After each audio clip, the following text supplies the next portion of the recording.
عشق جس کے حصے میں آتا ہے وہ یوں پکارتا ہے سرور کہوں کہ مالک و مولا کہوں تجھے سرور کہوں کہ مالک و مولا کہوں تجھے باغ خلیل کا گل زیبا کہوں تجھے تیرے تو وصف عیب تناہی سے ہے بڑی حیران میرے شاہ میں کیا کہوں تجھے لیکن رضا نے ختم سخن اس کے کر دیا خالق کا بندہ خلق کا آقا کہوں تجھے عشق جس کے حصے میں آتا ہے بہت توجہ سے اگر آپ کی اجازت تو ایک آخری بات کر لوں اجازت ہے عشق جس کے حصے میں آتا ہے اگر علم کے ساتھ عشق آ جائے تو پھر اس کا مقام بہت اونچا ہو جائے اور دیکھو بہت سارے لوگ ہیں توجہ 5 منٹ توجہ کیجیے بہت سارے لوگ ہیں جو سیدی اعلیٰ حضرت میرے امام کے اوپر بات کرتے ہیں بہت سارے لوگ بات کرتے ہیں لیکن آپ توجہ اور غور وہ ایسی شخصیت اس کا تذکرہ یوں ہوتا ہے کہ اس کے اندر علم بھی ہے اور عشق بھی ہے جب علم عشق کے ساتھ مل جاتا ہے تو پھر شخصیتیں بہت اونچی بہت سارے لوگ ایسے ہیں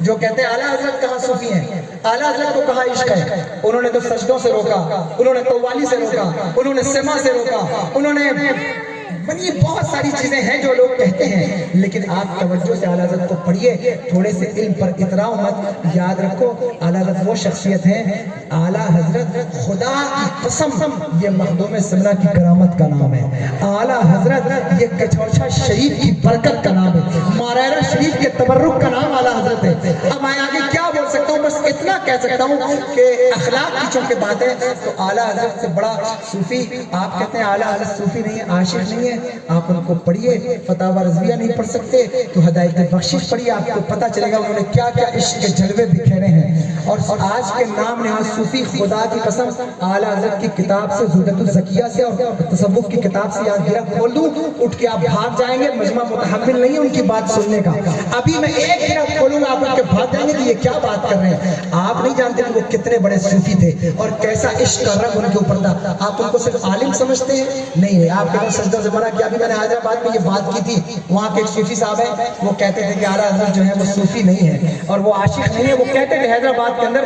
تو وہاں میں نے یہ بات کی تھی کہ آپ کہتے ہیں اعلیٰ حضرت صوفی نہیں ہے آپ میرے سامنے بیٹھیے مہاراج کی کتاب سے ایک تصوف کی گرہ کھولوں گا آپ متحمل نہیں ہے کہ اس بات کو برداشت کر سکیں وہ ایسا صوفی ہے تم کہتے ہو اس نے سجدوں سے روکا ہاں اس نے روکا اس نے کہا پیش نظر وہ نو بہار سجدے کو دل ہے بے قرار روکیے سر کو روکیے ہاں یہی امتحان ہے روکا اس نے سجدوں سے لیکن عاشقوں کو اجازت بھی دی ہے کہو کیسے اجازت دی میرے امام کہتے ہیں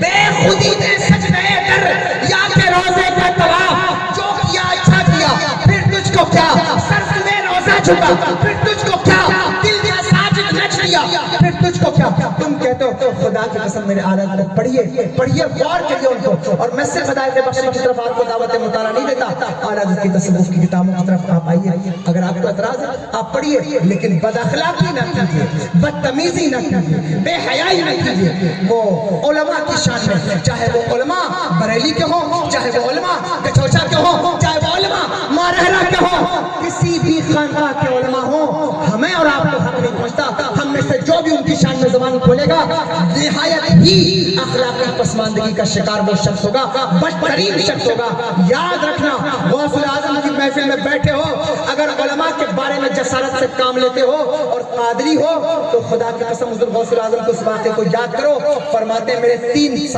ساتھی تو نہیں کہوں گا کیونکہ ساتھی نہیں ہو سکتے ہاں ساتھ میں پڑھنے والے ضرور تھے وہ 2 لوگ ایک عالم دین کے پاس ایک شیخ کامل کی ملاقات کے لیے گئے اور جانتے ہو کیا سوچ کر گئے کہ میں اس شیخ کامل سے آج ایسا سوال کروں گا جو یہ بتا نہیں سکے علماء کی گستاخی خاتمہ خراب تک کر دیتی ہے کفر تک لے جاتی ہے آپ نے واقعہ سنا ہوگا میں واقعہ نہیں بتانا چاہتا بس اتنا کہنا چاہتا ہوں کہ علماء کی شان میں زبان کھولنے سے پہلے 1000 بار سوچنا اور پھر وہ عالم جو غوث اعظم کا غلام ہو اس کے بارے میں بولنے سے پہلے 1000 بار سوچا کرو کیونکہ اس کے اوپر حضور غوث اعظم کی حمایت کا پنجہ ہے اور کیا کہے جس پہ حمایت کا ہو پنجہ تیرا شیر کو خطرے میں لاتا نہیں کتا تیرا اور حضور غوث اعظم کا تم نے جمال دیکھا ہے 11ویں کے اندر ان کا جلال نہیں دیکھا حضور غوث اعظم کا جلال وہ ہے کہ الاما قہر ہے اے غوث وہ تیکھا تیرا مر کے بھی چین سے سوتا نہیں مارا تیرا اس لیے علماء کی شان میں گستاخیاں نہ کریں اور بد اخلاقی کا نمونہ نہ پیش کریں، اخلاق دکھائیں، اخلاق پیش کریں، اخلاقی قدروں کو دوبالا کریں، بڑوں کا ادب کریں، چھوٹوں پر شفقت کریں، بوڑھوں کی تعظیم کریں، عورتوں کی عزت کریں، بچوں کی عزت کریں، ان کو دین سکھائیں، دین پڑھائیں اور دین کی طرف لے جائیں، بد اخلاقی کا شکار نہ ہو۔ میں بہت چھوٹا انسان ہوں، میں آپ کی کیا اصلاح کر سکتا ہوں؟ میری جو بات اچھی لگی ہوگی اس کو لے لیجیے گا اور جو بات غلط ہوگی اسے پھینک دیجیے گا۔ تو جو کچھ تو ایسا تو ہوگا کہ کچھ نہ کچھ اچھی بات آپ کو لگی ہوگی، ان باتوں کو لینا ہے، جو باتیں آپ کو چپ گئی ہوں، غلط لگ گئی ہوں، ان کو چھوڑ دیجیے گا۔ اپنا کیا ہے، ہمارا کیا ہے؟ وہ سوئے لالا زار پھرتے ہیں، تیرے دن ہے بہار پھرتے ہیں، کوئی کیوں پوچھے تیری بات رضا، تجھ سے کتنے ہزار پھرتے ہیں۔ تو ہمارا کچھ بھی نہیں ہے، ہمارا کام بس یہی ہے کہ آپ تک پہنچایا جائے، اچھا لگے تو قبول فرمائیے، نہ اچھا لگے تو آپ کی مرضی ہے۔ اجالے اپنی یادوں کے ہمارے ساتھ رہنے دو، نہ جانے کس گلی میں زندگی کی شام ہو جائے۔ استغفر اللہ ربی من کل ذنب و اتوب الیہ۔ بہت مبارکباد جناب اقرار صاحب کو اور جملہ